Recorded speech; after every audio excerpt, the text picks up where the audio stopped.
আজ ৮ই অক্টোবর ২০২৫, ঘড়ির কাঁটায় রাত ১১টা। আমরা এসে পৌঁছলাম কলকাতা ইন্টারন্যাশনাল এয়ারপোর্টে। আমাদের এবারের গন্তব্য ভিয়েতনাম, কম্বোডিয়া এবং থাইল্যান্ড।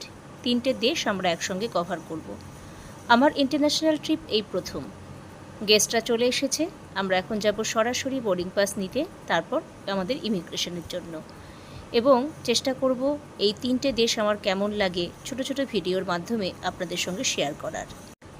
বোর্ডিং পাস নিয়ে এবং ইমিগ্রেশন কমপ্লিট করে আমরা চলে আসলাম এয়ারপোর্টের লাউঞ্জে।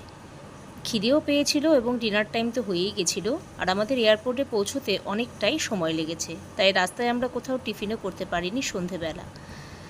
মেনু প্রচুর ছিল, খাবার বেশ ফ্রেশ এবং গরম, কিন্তু আমাদের হাতে সময় অনেকটাই কম ছিল, তাই আমরা কোনো মতে একটু খাবার খেয়ে চলে গেলাম সরাসরি গেস্টদের কাছে, কারণ তখন অলরেডি চেকিং স্টার্ট হয়ে গেছে।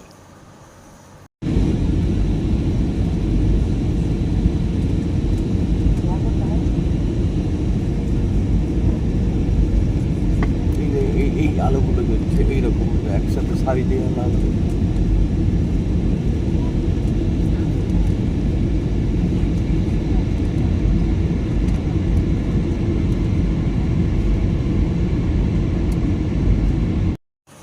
আমরা হ্যানয় এয়ারপোর্টে পৌঁছেছি রাত 2টো, কিন্তু আমরা অনেকটা সময় ওয়েট করলাম এয়ারপোর্টে আমাদের বাকি দুজন গেস্টদের জন্য, যারা আমাদের সঙ্গে লখনৌ থেকে এসে জয়েন করলো।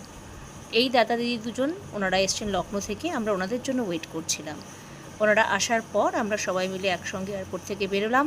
এই ছেলেটি জুই, আমাদের গাইড, ভীষণ ভালো ছেলে। এখন আমাদের সবাইকে নিয়ে যাচ্ছে জুই গাড়ির উদ্দেশ্যে। আমরা যাব এবার আমাদের গাড়িতে। সে পৌঁছলাম আমরা হ্যানয় হোটেলে, হোটেল লা কাসা।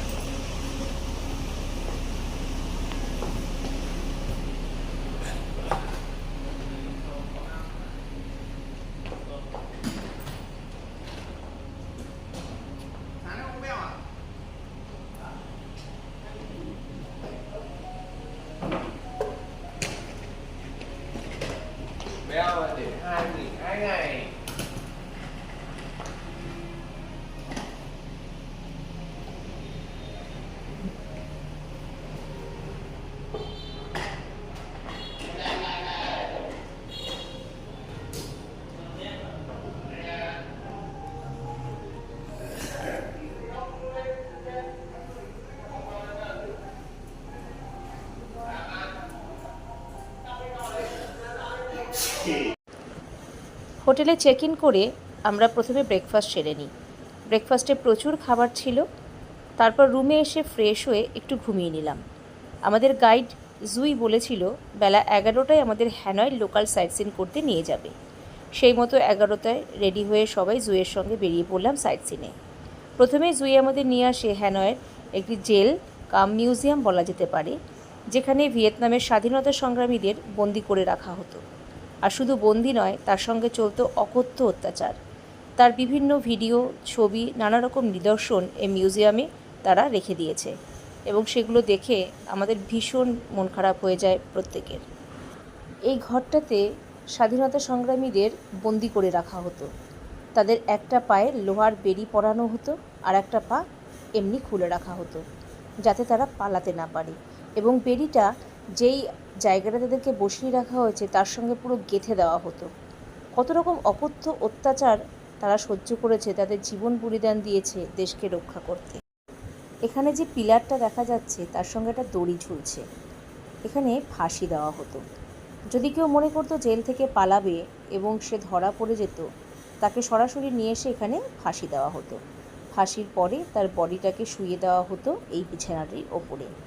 শুধু তাই নয়, যে ফাঁসি দেওয়া হলো সে তো মারা গেলই, তার সঙ্গে বাকি সবাইকে এখানে বসিয়ে দেখানো হতো কিভাবে ফাঁসি দেওয়া হচ্ছে, এবং তার সঙ্গে এটাও বোঝানো হতো তোমরাও যদি পালানোর চেষ্টা করো তোমাদেরও এই শাস্তি দেওয়া হবে। কি প্যাথেটিক চিন্তাভাবনা আর পরিকল্পনা, ভাবা যায় না। আমরা চলে এসেছি আমাদের নেক্সট ডেস্টিনেশন, একটা প্যাগোডা দেখতে। এসে পৌঁছলাম আমরা সেই প্যাগোডার কাছে, এবং একটা বড় লেক, তার পাশে আমাদের গাড়ি পার্ক করা হলো। গাড়ি থেকে নেমেই দেখলাম প্রচুর শপিং করার জায়গা এবং দোকানপাট রাস্তার দুধার ধরে বসেছে। কিন্তু আমরা কোনো শপিংয়ের চিন্তাভাবনা করছি না, কারণ যেহেতু আজকে আমাদের প্রথম দিন এবং আমাদের হাতে এখনও অনেকগুলো দিন বাকি আছে। তাই লেক ধরে সোজা আমরা চলে যাচ্ছি প্যাগোডার ভেতরে। এই লেকটার নাম ওয়েস্ট লেক, এবং যে প্যাগোডার ভেতরে আমরা ঢুকছি সেটা হচ্ছে হ্যানয়ের ওল্ডেস্ট প্যাগোডা। বেশ সুন্দর জায়গাটা, ভিড়ও আছে ভালো, বিভিন্ন দেশ থেকে লোকজন এসছে।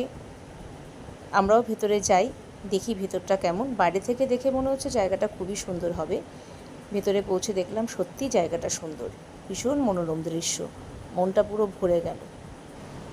সাইট সিন করার পরে আমাদের ইন্ডিয়ান রেস্টুরেন্টে ডিনারের ব্যবস্থা ছিল, সেখানে আমরা ডিনার করি এবং তারপর চলে আসি আমাদের হোটেলে। 3টে দেশেই আমাদের ইন্ডিয়ান রেস্টুরেন্টে রেগুলার ডিনারের ব্যবস্থা রাখা হয়েছিল এবং সন্ধ্যে 7:30 থেকে 8টার মধ্যে ডিনার কমপ্লিট হয়ে যায়। তাই আর্লি ডিনার করে আমরা হোটেলে আসি এবং ফ্রেশ হওয়ার পরে আর ঘুম পাচ্ছে না, যেহেতু এত তাড়াতাড়ি ঘুমের অভ্যেস নেই, তাই আমরা আসলাম 16 তলার ওপরে আমাদের এই ওপেন সুইমিং পুলের কাছে। বেশ সুন্দর মিষ্টি হাওয়া, আকাশে ছিল চাঁদ এবং এই সুইমিং পুল লাগোয়াই একটা বড় রেস্টুরেন্ট ছিল যেখানে আমরা ব্রেকফাস্ট করতাম। এখানে এসে বেশ ফ্রেশ লাগলো, তারপর চলে গেলাম নিজের রুমে।